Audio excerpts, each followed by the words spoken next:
Olá pessoal, tudo bem? Eu comecei a decidir fazer uma sequência de aulas sobre o Kuzari para a gente seguir uma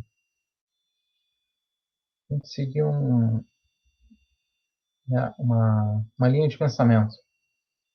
Eu sei que alguns aqui já dei aula para alguns sobre o Kuzari, mas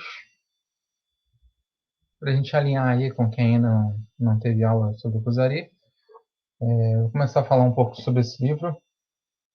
Ele vai dar base para a gente para muitos assuntos no judaísmo, seja de forma de ver o mundo, seja de fé, principalmente. Esclarecer muitas coisas sobre o que é fé dentro da religião judaica. A gente sabe, a gente...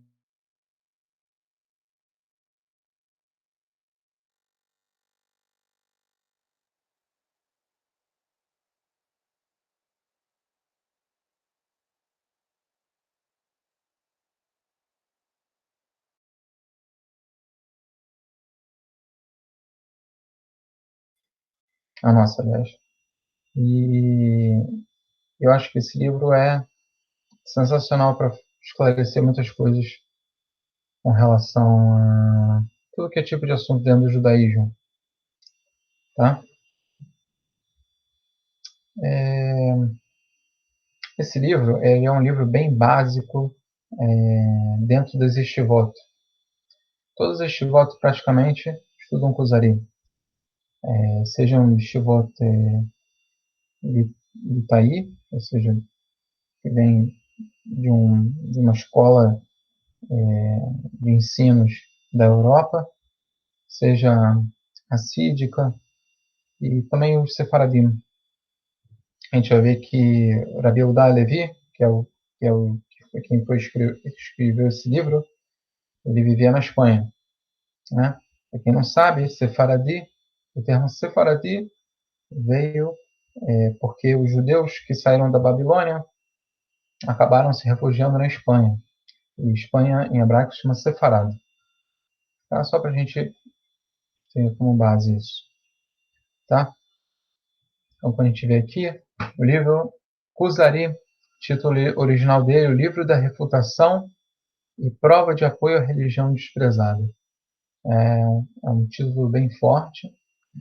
Também a gente viu aqui o nome dela dele em árabe, né? Por quê? Porque os livros nessa época eram escritos em árabe, tá? Mesmo os livros judaicos, a gente tem vários escritores que escreveram em árabe, assim como o Rambam. Naquela época, naquela região da Espanha, se falava o árabe. Ah, e o árabe acabou que era uma língua muito mais rica. Em que sentido? No sentido de que o hebraico acabou sendo uma língua que ficou em desuso, né? Os judeus já não falavam hebraico entre si, e sim o árabe. Então, é mais lógico, né, que você vai escrever um livro na sua língua, vamos dizer assim, sua língua materna, a língua que você aprendeu a falar. Então, os judeus naquela época aprenderam a falar em árabe, tá? Ah, e a gente vai entender por que esse livro é um livro de refutação e prova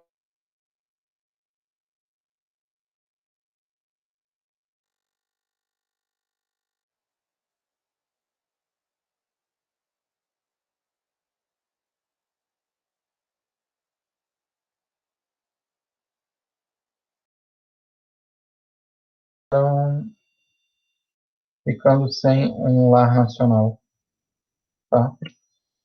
Uma diferença muito grande entre o judaísmo da terra de Israel e o judaísmo que foi criado porque não existia um judaísmo fora da terra de Israel. Não existia judeu, não existia Torá, cumprir mitzvot, sem ter Eretz Israel. Era uma coisa assim que não foi planejado. O planejado era os judeus viverem para sempre na terra de Israel. O, o exílio, né, como a gente chama, o exílio porque a gente acabou sendo expulso de Eretz Israel, na Galut. É, é uma, não é uma situação a priori, né, para o nosso povo. Não é lecatrila sem bediavad, ou seja, não é o ideal para nós. Para estar cumprindo o nosso dever como judeus e como povo, também para a nossa unidade nacional, é muito melhor que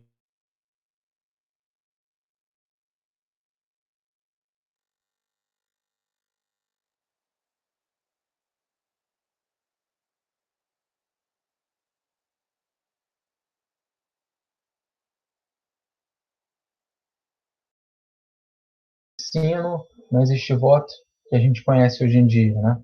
O formato das estivot, o modo de como estudar o Talmud também. Então, esse é o Gaon de Vilna. Uma coisa sobre o Gaon de Vilna, é um dos maiores sábios do povo de Israel. Ele foi o mestre do Rabi Haim de Volozhin e também foi o criador da Yeshiva moderna. O que é a Yeshiva moderna? É a Yeshiva onde o aluno ele vive dentro da Yeshiva. Isso não era uma coisa comum, tá? O mais comum antigamente era que a pessoa, o aluno, morava na casa.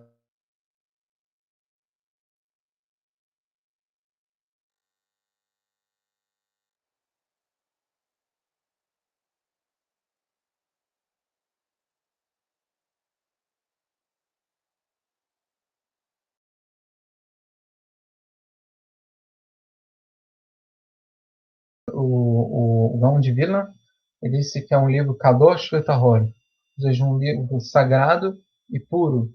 E mais, que Karei Emunat Israel de Torah Teluim Bo. Ou seja, os princípios da fé do povo de Israel e da Torá estão dentro dele, tá? Porque ele chamou esse livro de Kadosh Vetahor? É um livro sagrado, tá? Mal traduzindo, né? Porque, como a gente sabe, quando traduz do hebraico, a gente perde muita coisa, tá? O hebraico, ele é chamado de Lashon HaKodesh. É uma língua diferenciada, é uma língua que tem certos termos espirituais e se a gente for traduzir com uma palavra só, você vai perder muito. Então, é um livro sagrado e puro. Sagrado porque trata puramente sobre o povo de Israel, e a gente vai entender isso dentro do estudo. E Taor, porque dentro dele não tem nada que não seja Kodesh, vamos dizer assim. Não tem nada. Por exemplo, vou dar um exemplo para vocês que é um livro Taor, mas que não é Kadosh. É um livro de uma agenda de telefone, por exemplo. Não tem nada de errado numa agenda de telefone, mas ela não chega a ser não chega a ser kadosh, não é sagrada, né? Não é uma coisa que tem a ver com coisas de Deus, né? Vamos dizer assim, tá? Mas não tem nada de errado, não tem coisas profanas, etc. Isso é taor, tá? Continuando um pouco, na escola do Rav Kook, esse livro é um livro altamente utilizado, sim? Tanto que o Rav Tzvi, que é o filho do Rav que vocês estão vendo aí, o Rav Avraham Tzaka Cohen Kook, o filho dele chamava Rav Tzvi, dizia que, poxa, se você não estudou Kuzari, é melhor você estudar e depois você entra dentro do Beit HaMidrash, né? Da sala de estudos da Yeshiva. Porque tem muitos temas dentro do Kuzari que são básicos. É aquela coisa, né? A gente diz que Derech Eretz Kadma Torah, né? Primeiro você tem que ser uma pessoa com bons modos, com boas qualidades, para você estudar a Torá. Imagina você se deparar com uma pessoa que estuda a Torá, mas é uma pessoa que é um mau exemplo. Não é legal, né? Então, o ideal é que você adquira muitas boas qualidades, antes de tudo. Tem livros para isso dentro do judaísmo, tá? Por exemplo, principalmente livros de Mussar, que tratam da retificação das qualidades da pessoa. E também a gente tem que ter muito bem esclarecido o que é a nossa fé, tá? Para a gente começar a estudar Guemará, Alahá, mais fundo, mais profundo. Isso, isso era um modo de pensar do Rav Tzviuda. Porém, não impede uma pessoa ir para estivar sem estudar essas coisas, né? O ideal é que chegue lá. Não precisa impedir uma pessoa chegar na estivá porque não estudou Kuzari. Então, falar um pouco sobre o Rav Kook, bem, bem superficial. Avraham Yitzhak Cohen Kook foi o primeiro rabino-chefe de Ashkenazi da Palestina, sob o mandato britânico. Também foi o fundador do Yeshivat Merkaz Harav, a mãe das yeshivot sionistas. Tá? Para quem não sabe, existe um cargo que se chama de Rishon LeZion. Esse cargo é um rabino-chefe da terra de Israel. Mas, porém, eram sempre rabinos da linha Sefaradi. Por isso que o Rav Kook ele inovou com esse cargo de rabino Ashkenazi. Também porque as aliot, né, as imigrações judaicas da Europa começaram a ser muito mais constantes nessa época. E o Rav Kook queria preparar o terreno para essas pessoas que estavam fazendo aliar.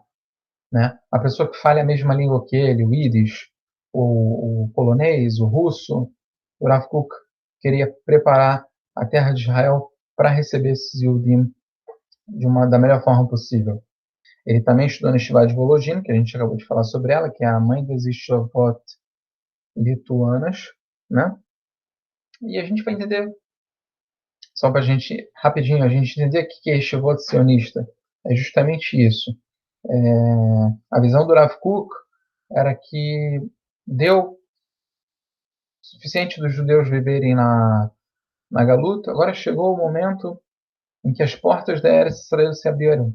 Os judeus podem vir para Eretz Israel, e olha que ele nem viu o Estado de Israel ser declarado. Né? O Estado de Israel só foi ser declarado em 1948, porém, ele preparou muito bem o terreno para isso. Tá?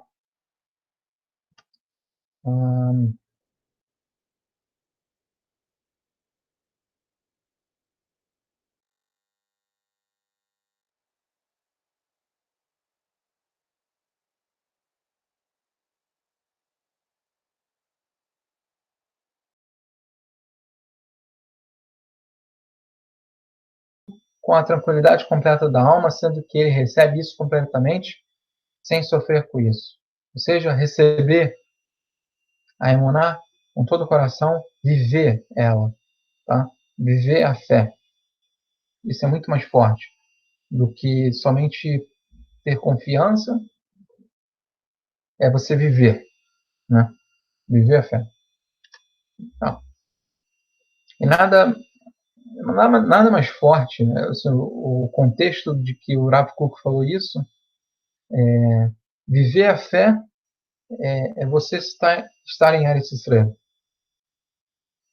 Tá? E ele, né, ninguém melhor do que ele e o filho dele viram toda essa transformação, essa transição dos Yehudim saindo do exílio para formar um Estado na terra de Israel. Tá? E aqui a gente vê algumas fotos históricas. Né? Aqui na esquerda a gente vê o Rav Tzvi Yehuda, no meio ele com os soldados na libertação do Kotel em 1967. Logo mais a gente vai estar comemorando Yom Yerushalayim, que é justamente o dia em que Yerushalayim foi libertada, na Guerra de 67. E do lado direito, o Rav Kook, que é o pai do Rav Tzvi. Tá? Os princípios da fé de Israel e a Torá dependem dele ou estão dentro dele? Não depende não, mas estão dentro. Acho que não foi a melhor palavra que eu utilizei.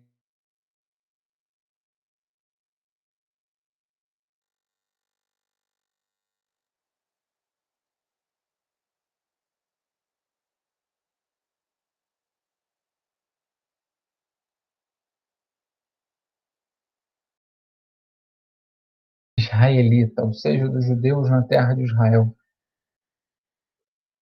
Nacionalismo implica em várias coisas, né? Implica em política, implica em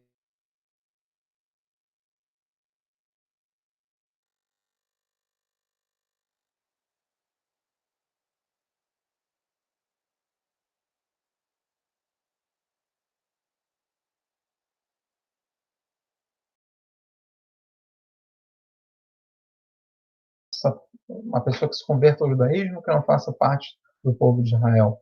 Uma coisa está ligada à outra. A gente vai ver que isso faz parte da lei judaica. Uma pessoa que ela se converte, automaticamente ela tem que estar é, ela tem que estar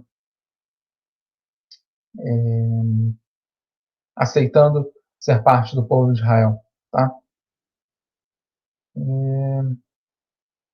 Então, o que acontece com a destruição do Beit HaMikdash? Beit HaMikdash era a casa nacional do povo de Israel. Lá as pessoas se reuniam, as famílias se reuniam, pelo menos 3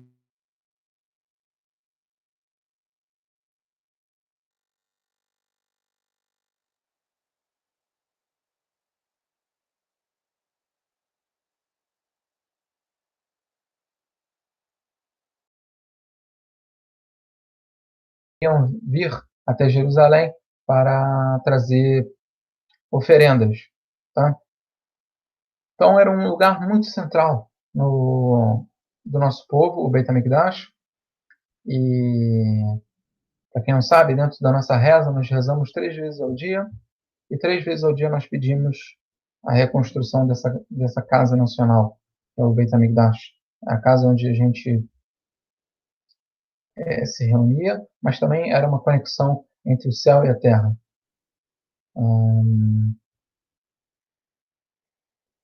Várias questões, por exemplo, se a gente não tem o Beit HaMikdash, a gente não está em Eretz Israel, também a gente não tem profecia, que é a conexão máxima entre o ser humano e Hashem. Tá? A última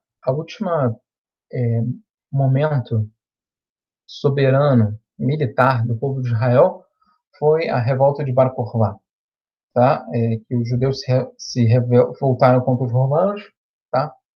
Um pouquinho antes, um pouquinho depois, né, da Era Comum, 132 até 136, tá? Havia o apoio de Rabi Akiva, tá? Bar Kokhba era o Nassi do povo de Israel, ou seja, era um cargo que não se chegava a ser um cargo de rei, porque os judeus já estavam sob domínio romano. Ou seja, eles deviam sempre prestar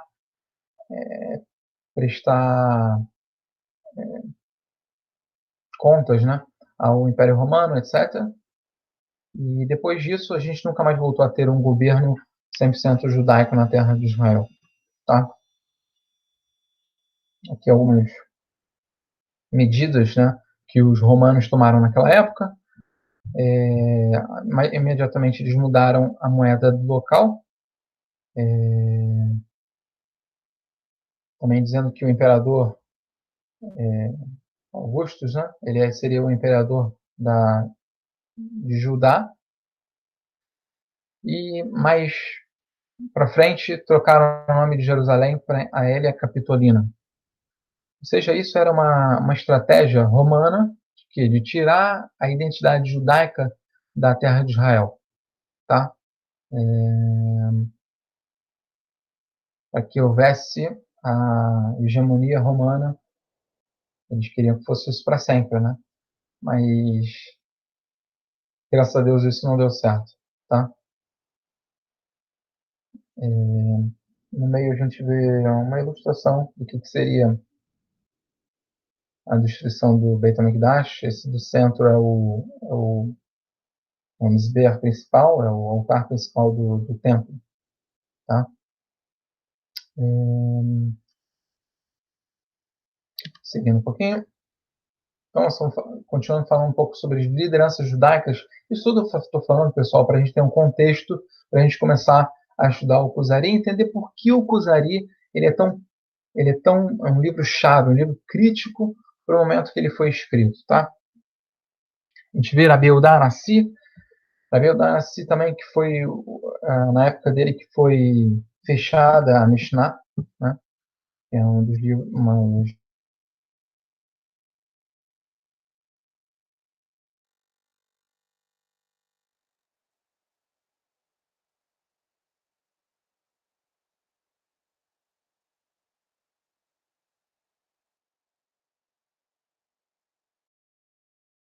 a nossa rica cultura, a, a nossa a sabedoria judaica podia se perder se não fosse escrita.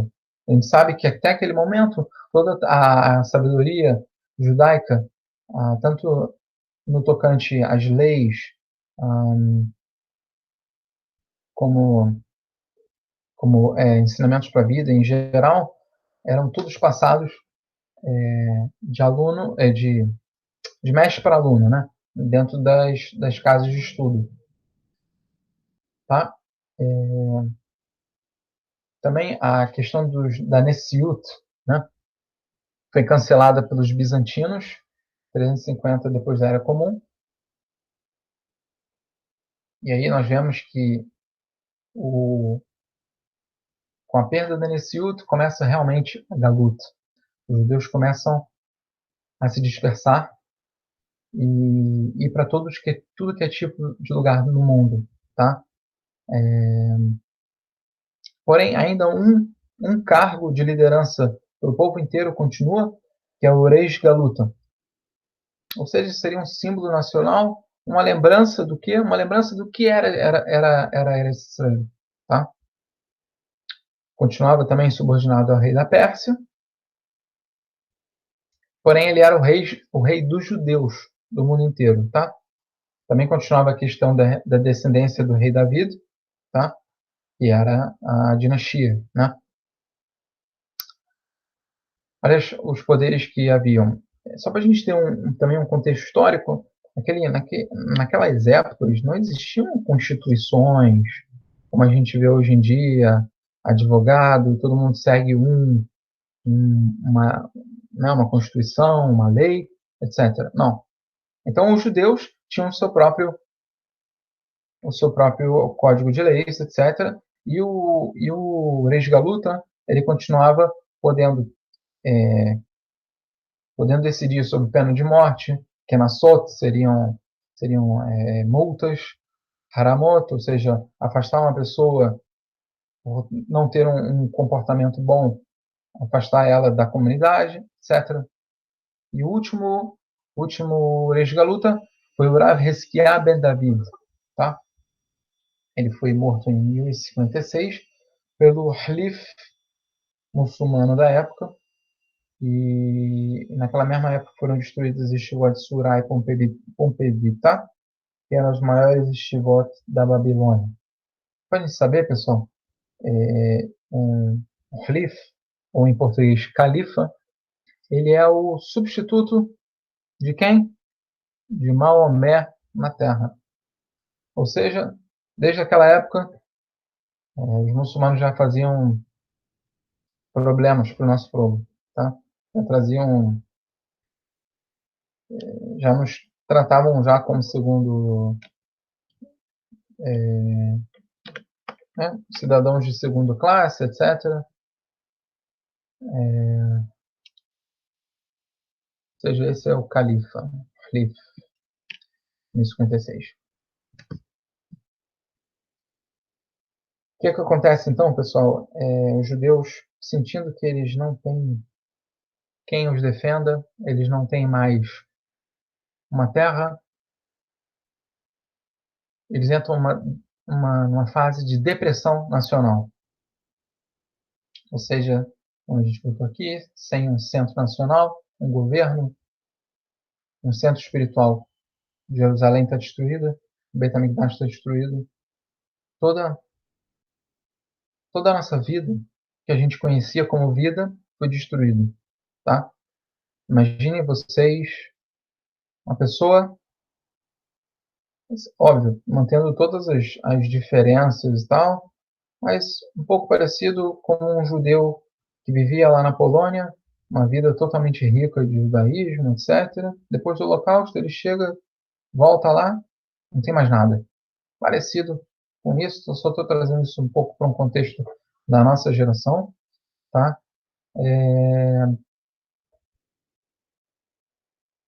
A gente vê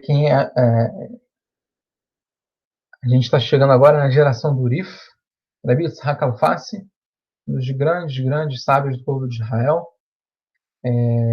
Tanto que se você abrir qualquer Gemara, ou seja, qualquer Talmud babilônico, você vai ver as explicações de Rabi Yitzhak Alfasi. Tá? E um dos maiores alunos foi o nosso autor, Rabi Yehuda Halevi, e um outro grande rabino também, Rabi Moshe Ibn Ezra, é mais conhecido como Ibn Ezra, tá? E a gente vai começar agora a entender quem era Rabi Yehuda Halevi, tá?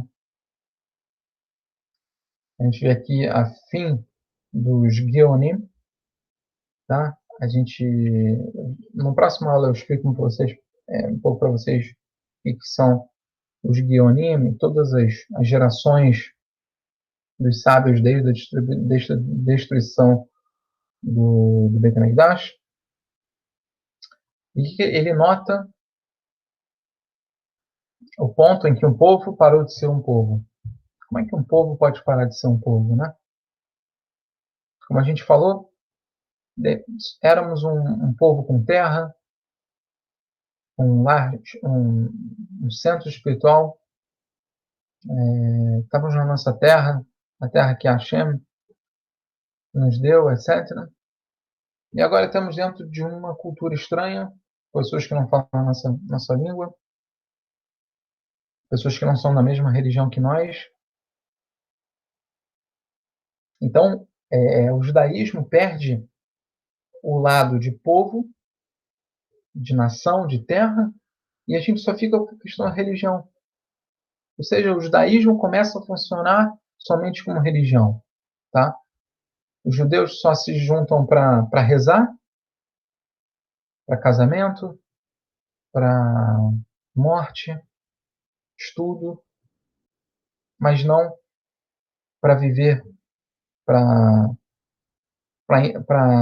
colocar o espiritual dentro, não tanto quanto colocar o espiritual dentro da terra de Israel. Né? Então, o Rabi Yehuda ele se descreveu com o Zari para explicar justamente a base nacional do judaísmo, além da base religiosa. Ou seja, explicar aos judeus o que era a vida de um judeu na terra de Israel.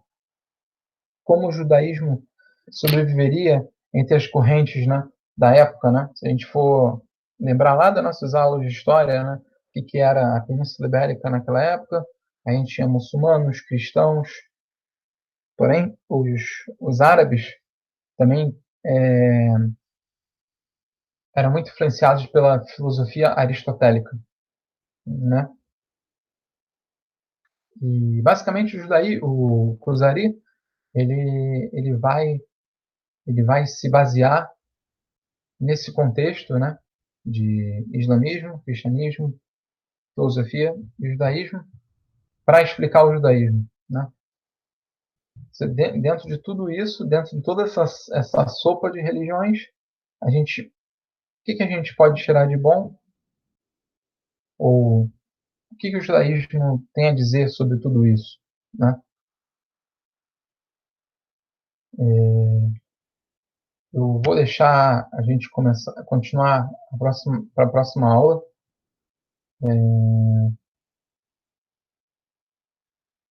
A gente continuar falando sobre a Espanha do século XI e XII. Tá bom? Um grande abraço, pessoal.